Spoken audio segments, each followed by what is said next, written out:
2025년 8월 24일 두 번째 등단 50주년 개성판 조정래 대하소설 태백산맥 1 제1부 하늘의 모닥불 해냄. 조정래 1943년 전라남도 승수군 시남사에서 태어나 광주 서중학교 서울보성고등학교를 거쳐 동국대학교 국어국문학과를 졸업했다. 1970년 현대문학으로 등단한 후 왜곡된 민족사에서 개인이 처한 한계에 이르기까지 다양한 영역을 아우르며 소설을 집필했다.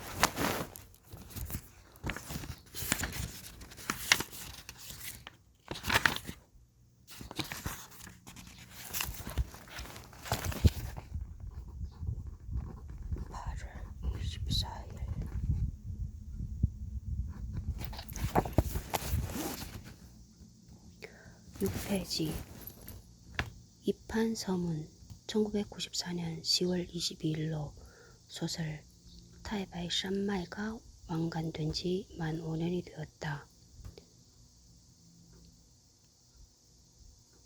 그 세월 동안 나는 새 소설 아리랑 쓰기에 몰두하고자 했다.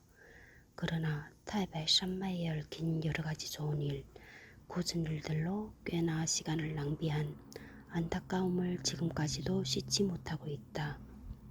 사람이 살면서 좋은 일만 있을 수는 없겠지만 굳은 일들이 남기는 상처는 시간 낭비와 함께 정신적, 육체적인 손상까지 입힌다.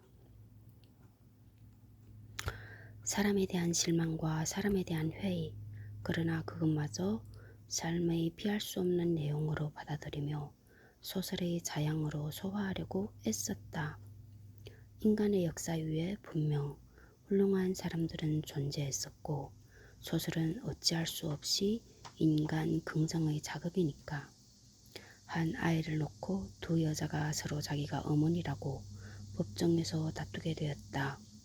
두 여자의 주장이 너무 팽팽해 법관은 판결을 내릴 수가 없었다. 고심하던 법관은 마침내 아이를 똑같이 갈라 가지라고 했다. 똑같이 갈라 가지라니. 그러려면 아이를 희생시키는 수밖에 없는 일이었다. 그때 한 여자가 울먹이면서 아이를 상대방 여자에게 넘겨주었다. 아이의 목숨을 소중히 여긴 것이었다. 진짜 어머니인 생모는 바로 그 여자였던 것이다. 1년 반 동안 책 발간이 중단된 불상사 앞에서 2년을 더 연장시킬 것인가 어쩔까를 놓고 나는 고심해야 했다. 결국 나는 그 생모와 똑같은 결심을 하지 않을 수 없었다. 타이바이 샴마이는 내가 낳은 또 하나의 자식이 돼 그 나름의 독립된 생명체였던 것이다. 그래서 타이바이 샴마이는 다시 생명을 이어 독자들을 만날 수 있게 되었다. 최근 4, 5년 동안에 터무니없이 범람하고 남용되는 단어가 문화와 철학이다. 그 두 단어는 아무 말에나 붙어 복합 명사를 이루면서 허위성을 그럴듯하게 포장하고 모호성을 가중시켜 혼란을 일으키게 한다. 출판 문화라는 말도 그 중의 하나이다. 말의 진실성과 분명성을 저버리는 그 추상적인 단어들이 유행하고 있는 우리 사회 현상은 무엇을 뜻하고 있는가? 그런 모호한 치장을 즐기는 사회 심리는 무엇일까? 타이바이 샴마이는 새 출판사에서 제2판을 발간하게 되었다. 표지도 새로 하고 내용 조판도 새로 하여 새 모습으로 독자들을 만나게 되어 기쁘다.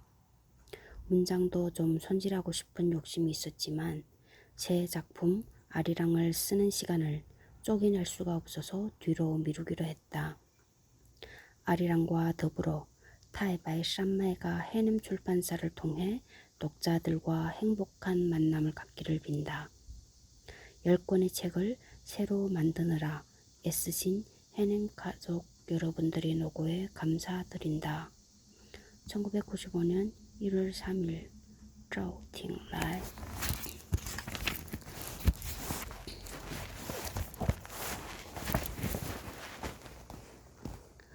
조정래의 태백산맥은 분단이라는 주제와 관련하여 우리들 앞에서 떠오르는 두 개의 세계, 즉 한의 세계와 이데올로기의 세계를 뛰어난 솜씨로 결합시키면서 그것을 통하여 뜨거운 감동의 공간을 창조해내고 있다.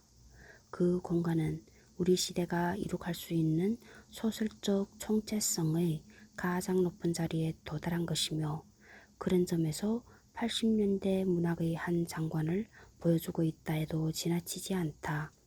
이동하, 문학평론가, 서울시립대 교수, 17,500원.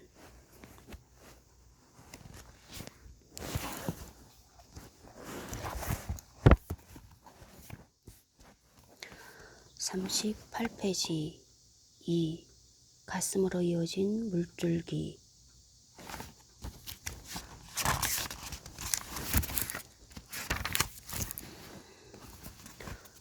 3.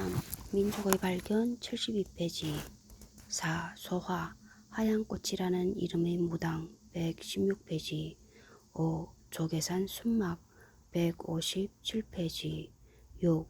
나라가 공산당 맹글고 지소가 빨갱이 맹근당께요 201페이지 7.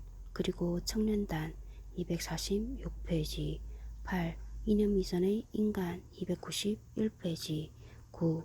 문딩이 가시네 팔자도 참 험하게 변했다 356페이지 10. 암약 안 회 399페이지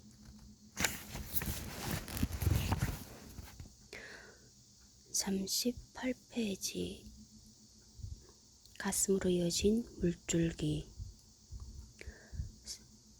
등잔 불꽃이 그 흐름을 긴 꼬리로 남기며 가물가물 타고 있었다. 등잔 불빛은 온기 없는 반딧불처럼 허전하고 미약했다. 그 불빛은 세 사람이 넉넉하게 자리 잡기에도 비좁은 방 안 어둠을 사르는 것도 힘겨운 듯 싶었다. 등잔 주위만 가까스로 밝혀졌을 뿐 천장 구석구석에는 묽은 어둠이 그대로 도사리고 있었다. 그런 불빛마저 새어나가는 것을 저어했음인지 지게문에는 남루한 이불이 무겁게 쳐져 있었다. 미동도 없이 바짝 쪼그리고 앉은 세 사람은 덜덩이었고 어둠을 이겨내지 못하는 미약한 불빛은 그들 세 사람의 그림자만을 터무니없이 크고 진하게 찍어내고 있었다. 그들의 그림자는 새 벽을 가득가득 채운 채 불꽃이 흔들릴 때마다 괴물스럽게 일렁이고는 했다. 늪처럼 잠겨드는 방 안의 침묵은 무슨 견고하고 무거운 물체처럼 그들을 압박하고 있었다.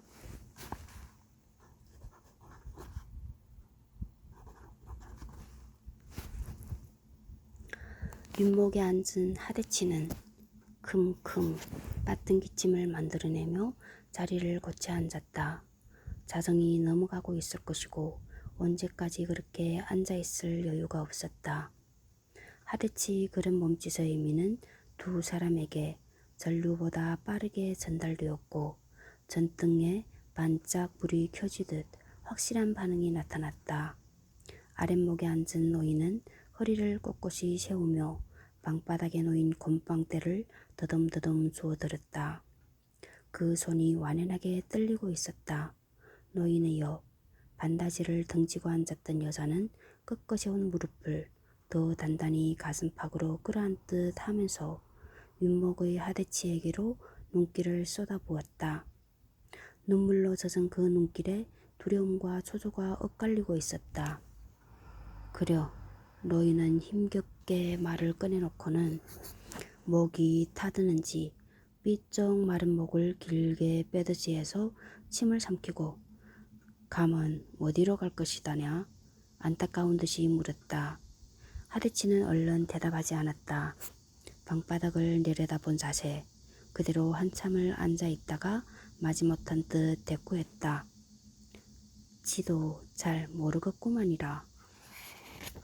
자식의 정이라곤 명주 실오라기만큼도 느낄 수 없는 그 무뚝뚝한 말을 듣자 네가 모르면 그걸 누가 알아 하는 호통이 목구멍을 치받쳐 올랐지만 판석 영감은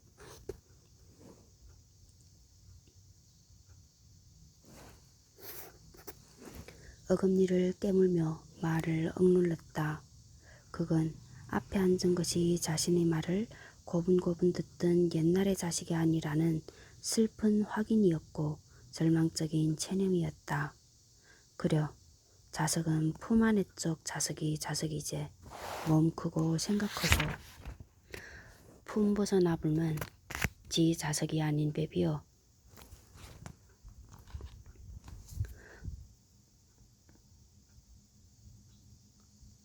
옛말 이런 것이 틀린 디가 하나도 없어. 한사코 아래로만 쏟아져 내리는 부정의 물들기를 그만 돌려야 된다고 생각하며 판석 영감은 스스로를 다스리려고 애썼다. 아들을 향한 체념을 가슴에 심기 시작한 것이 결코 하루 이틀의 일은 아니었던 것이다. 20살 나이가 가까워질 임시부터였으니까. 아들의 열받친 행동거지는 일정 때부터 시작되어 이미 10년이 가까워 있었다. 일본인 지주한테 대항해서 소작쟁의를 벌이면서 아들은 가도 목마르고 허위진 소작농군의 길을 벗어나기 시작했다. 일반 소작쟁이의 삭신 노가내를 메타작에 콩밥 신세가 확연한 죄로 정해진 세상에서 일본인 지주를 상대로 한 소작쟁의가 어떤 결과를 부를지는 너무나 빤한 노릇이었다.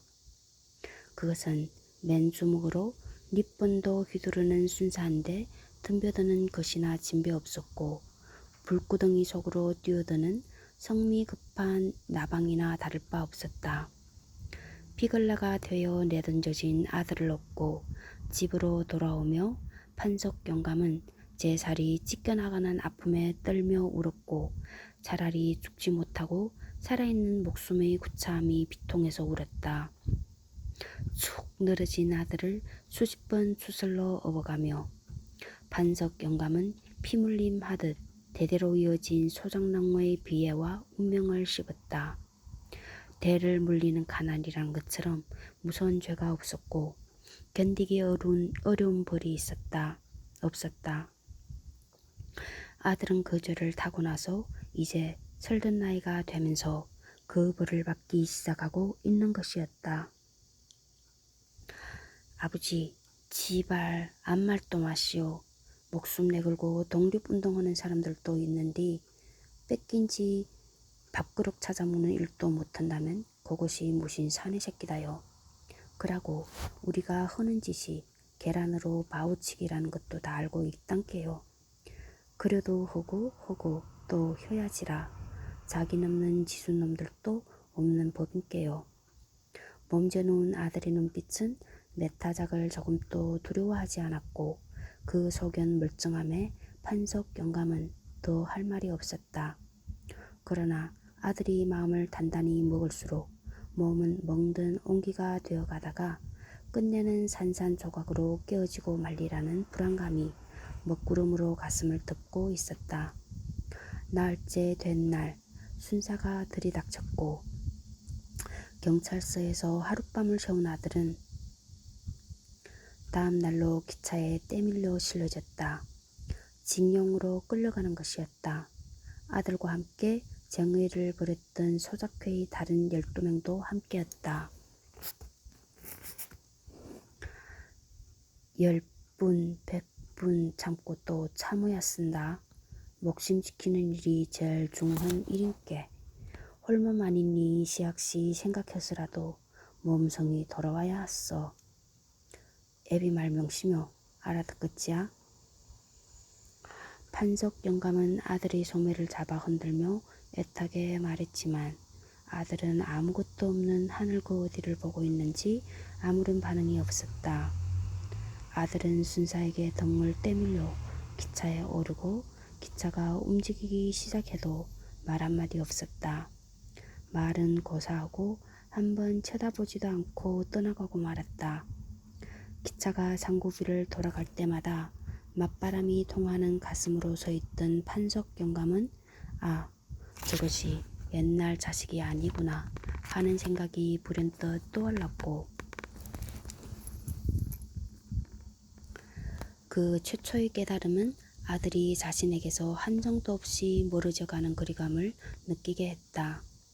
그것은 장성한 자식의 모습을 확인하는 대견함도 있었지만 그러나 자식을 잃어버리는 것 같은 허전한 상실감이 주는 슬픔이 더 컸다.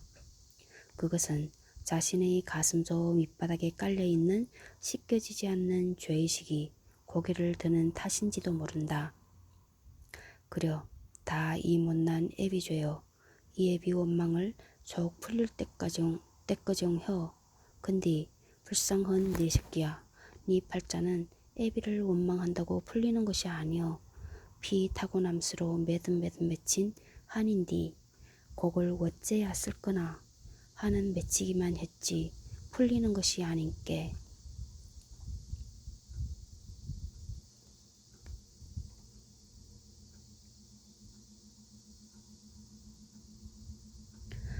한인법인디.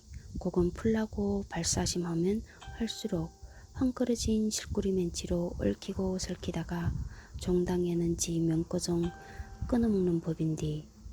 판석 영감의 뇌리에는 아버지의 기억이 예리한 아픔으로 찡하게 떠올랐고 그 기억을 몰아대듯이 그는 고개를 설레설레 저으며 기차가 사라져간 상구 위에서 시선을 거두었다. 요리 밤중 채비를 혀야 헐만치 행편이 다급하게 되었냐. 무슨 말이야? 요리 밤중 채비를 혀야 헐만치 행편이 다급하게 되었냐. 판석 영감은 굳이 대답을 듣자고 하는 말이 아니었다. 그건 아들에 대한 일종의 힐책이었다. 예끼 숭한 놈들아 열애를 못 채우고 요리 야반 도주를 할 신세밖에 못 되먹은 것들이 그리 험하게 사람을 목숨을 해치다니. 천하의 몹쓸 놈들. 판석 영감은 이런 말을 대신하고 있었다. 아들은 그런 자신의 마음을 아는지 모르는지 위동도 하지 않았다. 도무지 자신이 자식이라고 믿어지지 않을 만큼 변해버린 아들을 판석 영감은 침침한 불빛 속으로 물끄러미 건너다 보았다.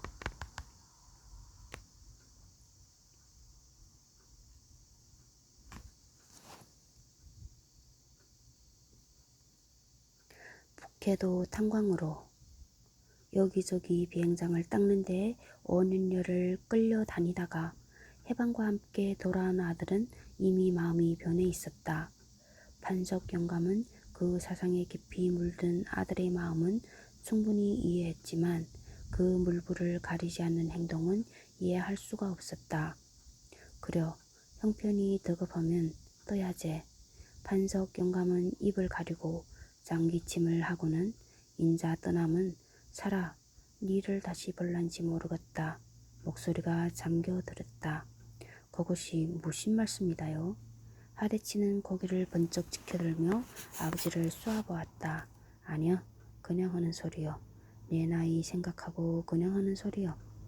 판석 영감은 예사로운 듯이 말하며 아들의 시선을 피해 눈을 내리감았다. 오래 안 걸릴 것이구만요. 금세 되짚어올 것인께 아무 걱정 마시오. 아들은 낮은 음성이었지만 다부지게 말했다. 그러나 판석 영감은 전혀 그 말을 믿지 않았다. 나라가 금하는 일을 그것이 제 아무리 옳고 바르다고 해도 나라와 맞서 이기는 것을 보지 못했던 것이다. 그건 판석 영감이 70평생을 통해서 겪어온 경험이었다. 동학란이 그래했고 일정 때의 독립운동이 그래했다. 니는 이름땜 헌이라고 그리 드세게 사는갑다. 큰 대에 다스릴 치, 질, 따질, 애시당초 가당차는 이름이었지. 누구 할아버지의 태극는 욕심이었는디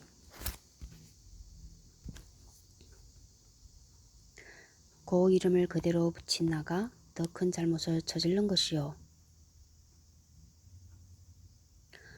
쉿!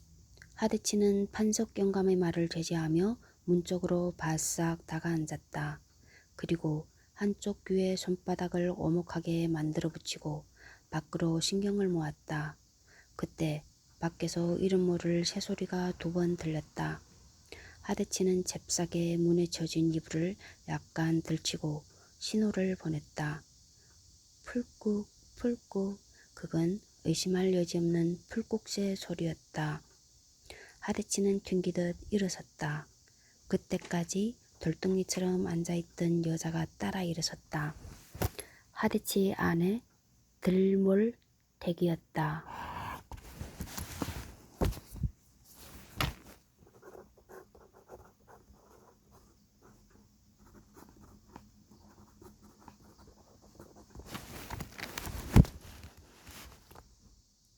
갈 길이 급은께 나서지 마로. 불 끄고. 하대치는 싸늘하게 아내의 배웅을 막았고 불 끄기를 기다리지 않고 자신이 허리를 굽혀 단숨에 불을 꺼버렸다. 마실 탱겨 오댔기 금세 올 것인께. 하대치는 먹물 같은 어둠 속에다가 불쑥 이마를 던지듯 하고는 방문을 차고 나갔다. 그가 토방으로 내려서는데 흙간 쪽에서 2개의 그림자가 마당을 가로질러 왔다. 그들의 등에는 그다지 커 보이지 않는 짐이 매달려 있었다. 싸게 뜨세. 하대치는 낮게 말하며 그들의 앞장을 섰다. 그들은 살인문을 버리고 집을 끼고 돌아 어둠이 밀집해 있는 대숲으로 들어섰다. 그들이 빠른 걸음을 옮기는 데 따라 바닥에 쌓인 대이파리와 죽순 껍질들이 서걱거리는 소리가 대숲의 농도 짙은 정적을 흔들었다. 사태가 어찌 돼가는고. 하대치가 대숲을 벗어날 즈음에 입을 열었다. 주력부대가 깨져버렸단마요. 뒤따르는 그림자의 침울한 대꾸였다. 그리고 그들은 더 말이 없이 키를 낮춰가며 귀를 피해 동네를 벗어나고 있었다. 판석 경감은 곤방대에다가 꽁꽁 담배를 재었다. 성냥을 드 그어 담배에 불을 붙이려다가 그때까지 윗목에 그대로 서 있는 며느리를 의식했다. 아가, 인자 입을 걷어내고 건너가서 눈 좀 붙이거라와. 판석 영감은 며느리에게 미안하고 면목이 없어 이 말조차 하기가 거북스러웠다. 며느리는 소리 없이 문에 쳐진 이불을 걷어냈고 조심스럽게 문을 밀치며 아버님 주무시시오 하고는 방을 나섰다. 그 음성이 여느 때 없이 풀죽고 물기 젖어 있어서 판석 영감은 무어라 대꾸할 말을 찾을 수가 없었다. 평소 같았으면 잘 자라거나 편히 쉬라고 했겠지만 지금의 정황으로는 전혀 필요한 말이 아니었다. 판석 영감은 벽에 등을 붙이고 부리고 앉아 곤방대를 뻑뻑 소리나게 연거푸 빨아댔다. 그리고 담배 연기를 가슴속 깊이 빨아들였다. 얼얼이 맺힌 회한과 주체할 수 없는 서러움으로 미어질 것만 같은 가슴을 담배 연기로나마 적시지 않고는 견딜 수가 없었다.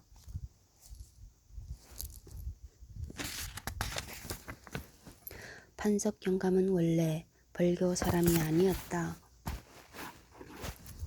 그의 고향은 나주였다. 그의 아버지는 나주벌의 대지주 송진사댁의 판석 영감.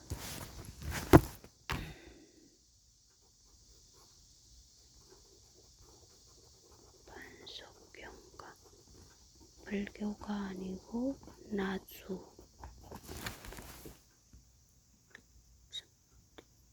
가복. 송진사댁의 가복.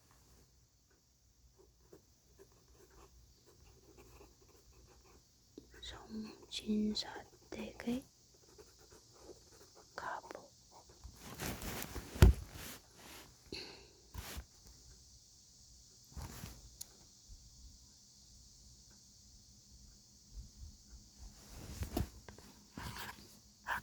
그런데 그의 아버지는 가복이라는 비천한 신분에 어울리지 않게 그를 깨치고 있었다. 그건 신분에 씌워진 금기를 파괴하는 위험스런 일이기도 했다. 물론 그를 깨쳤다고 해보았자 천자문을 막히지 않고 열 수 있고 땅바닥에다 획 틀리지 않고 쓸 수 있는 정도에 지나지 않았다. 그러나 가복의 처지로서는 그 정도만으로도 대단한 학식을 갖춘 셈이었고 더군다나 천자문을 깨친 것이 순전히 어깨너머로 귀동량 눈동량한 결과였다는 것은 그의 타고난 총명이 어느 정도인지를 입증하는 것이었다. 이놈아, 종놈 신세에 설 깨친 글 아는 게 우한 불러들이는겨. 꿈이라도 글 아는 거 티내지 마로. 그것이 명 지초하는 것일게. 기린께. 그의 할아버지는 기쁨과 슬픔이 교차하는 얼굴로 아들에게 못 받고는 했다. 그런데 그의 할아버지의 우려는 마침내 현실로 나타나고 말았다.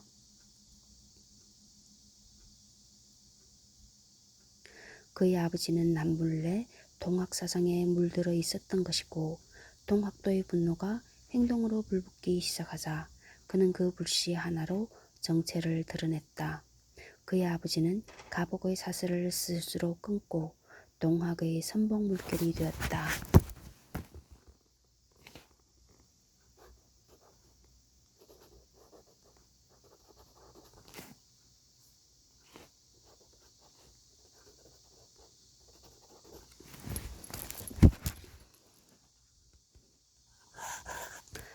이놈이 기어코 이 일을 저질러 부렸구나.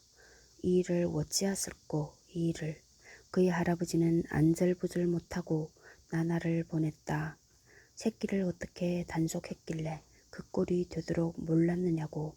꼴도 보기 싫으니 눈앞에 얼씬거리지도 말라는 송진사의 노발대발한 호통을 들은 다음이었다.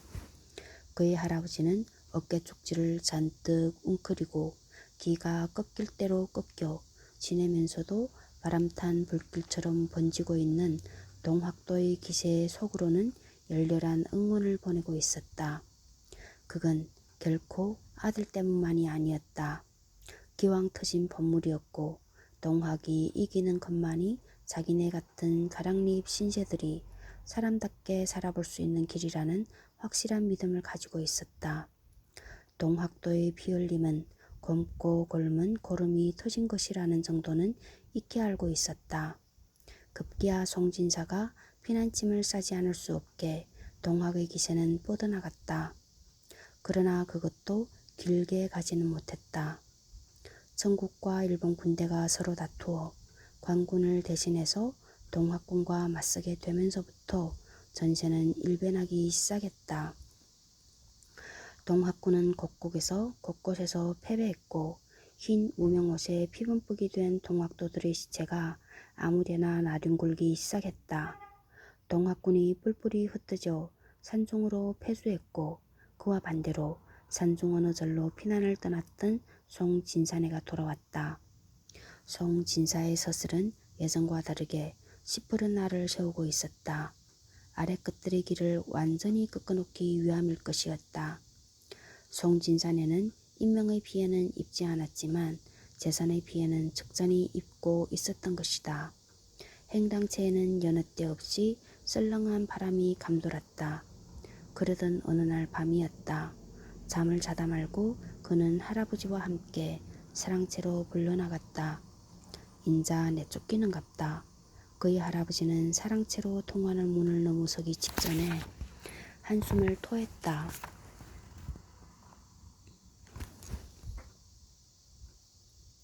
그 한숨이 어찌나 깊고 진한지 할아버지의 기운이 모두 뽑혀져 나오는 것만 같았다. 사랑채 마당에서는 득성말이 메타작이 한창이었다. 메타작을 얼마나 당했는지 둘둘 말린 득석 안에서는 비명조차 들리지 않았다. 저놈이 인자 오는구나. 고만 득석 풀어라. 마루에 붙이고 선 송진사가 그의 할아버지를 손가락으로 겨냥하며 소리쳤다. 득석을 동여맨 새끼줄이 낫으로 끊기고 두 사람이 둘둘 말린 득석 끝을 지켜든과 동시에 득석은 주르르 펼쳐져 나갔다. 그 속에서 드러난 것은 피투성이가 된 그의 아버지였다. 진사나으리 살려주시오. 그의 할아버지는 울컥 피를 토하듯 울부짖으며 피범벅이 된 아들의 몸을 덮지 않았다. 그러나 그의 아버지는 이미 숨이 끊긴 뒤였다. 그 사실을 깨달은 그의 할아버지는 그대로 혼절하고 말았다. 다음 날 새벽 그는 아버지의 시체를 가만히 싸매서 지게에 짊어져야 했고 하룻밤 사이에 10년살이를 해버린 것처럼 변한 할아버지는 흡사 헛개비처럼 휘뚱거리며 지게 뒤를 따라왔다. 그의 아버지의 나이 34이었고 판석의 나이 15이었다.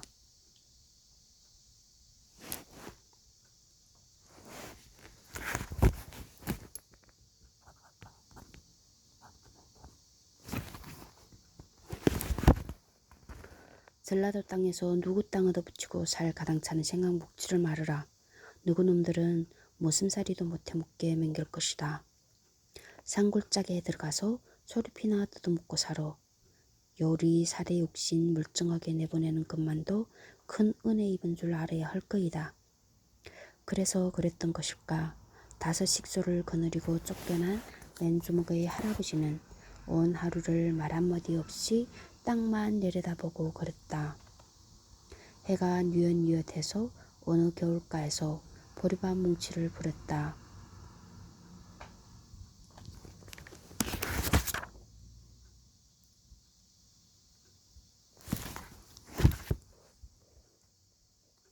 눈앞에는 숲이 깊은 산이 다가와 있었다. 그때부터 산 골짜골짝을 타넘는 화전 생활이 시작되었다. 그의 할아버지는 일을 하려고 기를 썼지만 무슨 중병이라도 깊이 하는 듯 식은땀만 쏟을 뿐 기운을 쓰지 못했다. 그리고 벙어리가 되어버린 듯 말도 하지 않았다. 어찌어찌 1년을 살아내고 그의 아버지 제삿날이 찾아왔다. 양반, 고 숭악한 놈들, 슈프리맨키로 징하고 징한 놈들. 그가 재상에 절을 하고 물러섰을 때 할아버지가 내뱉은 말이었다. 그건 할아버지가 실로 1년 만에 처음으로 한 말이었는데 할아버지는 그 말을 칡뿌리를 질겅질겅 씹는 것처럼 했던 것이다. 그는 섬뜩한 기분이 들어 얼른 할아버지를 쳐다보았다. 할아버지는 향이 타오르는 푸른 연기를 넋놓고 바라보고 있었는데 이상하다 싶게 주름살 투성이의 여윈볼이 심하게 실룩했다. 그의 할아버지는 결국 알아눕더니 며칠 만에 숨을 거두었다. 요것은 니 애비가 동학 따라 집 떠남수로 이 할애비한테 넘긴겨. 나가 살아서 네 아들한테 붙어줬어야 할 이름인데 앞자가 큰 대자, 뒷자가 다스릴 치자라고 했다. 그것이 너그 애비가 생전에 품은 한스런 맴이었는디. 대치라는 두 글자는 한지에 큼지막하게 적혀 있었다. 골골병을 앓는 할머니는 살아생전에 고추 달린 증손자 한 번 보고 싶다는 말을 무슨 타령 읍조리듯 했다. 할매 소원 풀고 일손도 하나도 버린다 셈치고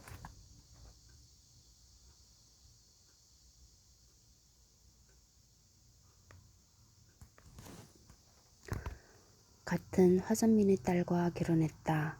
그 고추 달린 아들은 쉽게 얻어지는 것이 아니었다. 연이어 딸 둘을 낳았고 할머니는 기다리기에 기진했는지 어느 날 문득 눈을 감고 말았다. 염치도 없이 딸은 그 뒤로도 둘이나 더 붉어졌다. 별다른 상고도 치르지 않고 애를 낳는 마누라의 안팡진 엉덩짝이 부실할 리는 없고 아무리 생각해도 부실한 것은 시속이었다. 그렇게 생각하자 그의 마음은 한결 초조해졌고 크게 다스린다는 뜻의 그 이름을 영영 써먹지 못하는 것이 아닌가 하는 방정맞은 생각이 불쑥 일어나고는 했다. 아들은 5번째로 태어났다.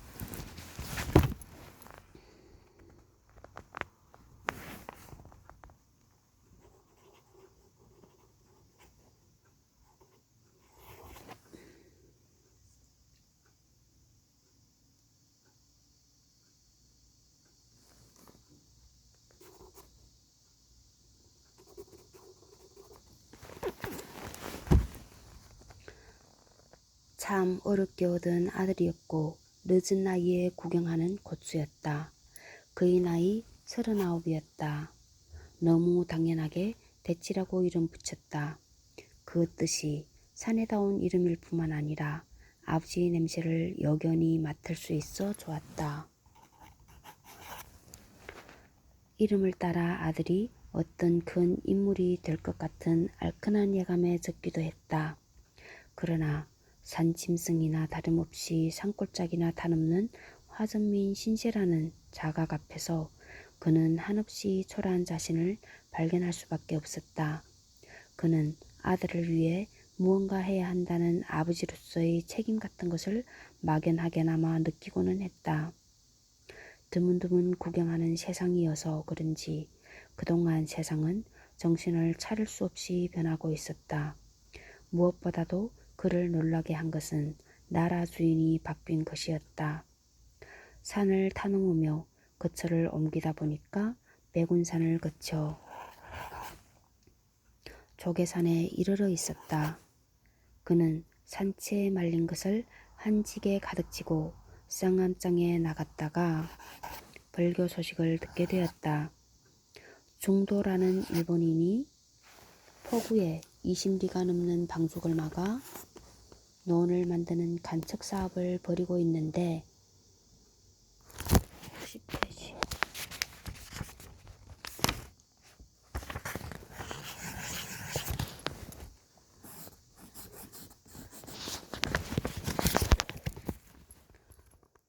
대대적으로 사람을 모은다는 것이었다. 그런데 그 조건이라는 것이 귀에 솔깃했다. 노임은 따로 지불하고 공사가 끝나면 초장론을 우선적으로 배당한다는 것이었다. 그는 국밥이 식는 줄도 모르고 골똘한 생각에 빠져 있었다. 방죽 쌓는 노동이 제 아무리 힘들다 한들 화전 일구는 것보다 더하진 않을 것이고 논농사를 짓게 되면 화전처럼 새 밭을 일굴 필요가 없고 떠돌물 하지도 않아도 된다. 그러나 그런 것들보다도 그의 마음을 더욱 달뜨게 하는 건 아들을 산속에 처박아 산짐승처럼 키우지 않아도 된다는 점이었다. 전깃불이 번쩍번쩍하는 읍사무소가 있는 곳, 아니 양반이고 산것의 차등을 두지 않고 그를 가르치는 학교라는 것이 있는 곳, 그런 별천지에 뿌리 내리고 살면서 아들을 사람답게 키우고 싶었다. 산 것들도 당당하게 그를 배울 수 있게 된 그동안의 변화가 그에게는 나라 주인이 일본인들로 바뀐 것보다 더 놀라운 것이었다. 그 사실을 알게 된 것이 몇 년 전이면서도 그는 도무지 믿어지지가 않았다. 벌교로만 나오면 아들 대치도 학교에 보낼 수 있게 되는 것이 아닌가. 그는 주모가 일깨워서야 국밥을 마구 퍼넣다가 그만 가슴이 컥 막혀 주먹으로 가슴팍을 퍽퍽 두들겼다. 매운 눈물이 삐쭉 배어나온 눈앞에 어린 대치의 방식거리는 모습이 어리더리 떠올랐다. 그는 마디 굵은 손으로 눈을 씩 훔치면서 해벌쭉 웃고 있었다. 할아버지를 뒤따라 그리도 암담하고 캄캄한 마음으로 산으로 들어갔던 것과는 반대로 겨드랑이에서 날개라도 돋치는 듯 곧 날아갈 것 같은 기분으로 산을 등졌다. 그러나 그는 깊은 마음까지 들떠있는 것은 아니었다. 가진 것 없고 배운 것 없는 목숨이 한 세상 살아낸다는 것이 얼마나 팍팍한 것인지를 그는 잘 알고 있었다. 자신을 한 마리 황소이근이 생각하고 닥쳐올 고난을 이겨낼 각오를 단단히 하고 있었다. 참으로 한 마리 미련하고도 끈질긴 황소처럼 그는 공사장 일을 이겨나갔다. 아들 대치가 무병하게 커가는 것만이 그의 유일한 위안이고 빛이었다. 그는 담배는 피웠지만 술은 가까이 하지 않았다. 술을 마셔서 될 살림살이가 아니었다.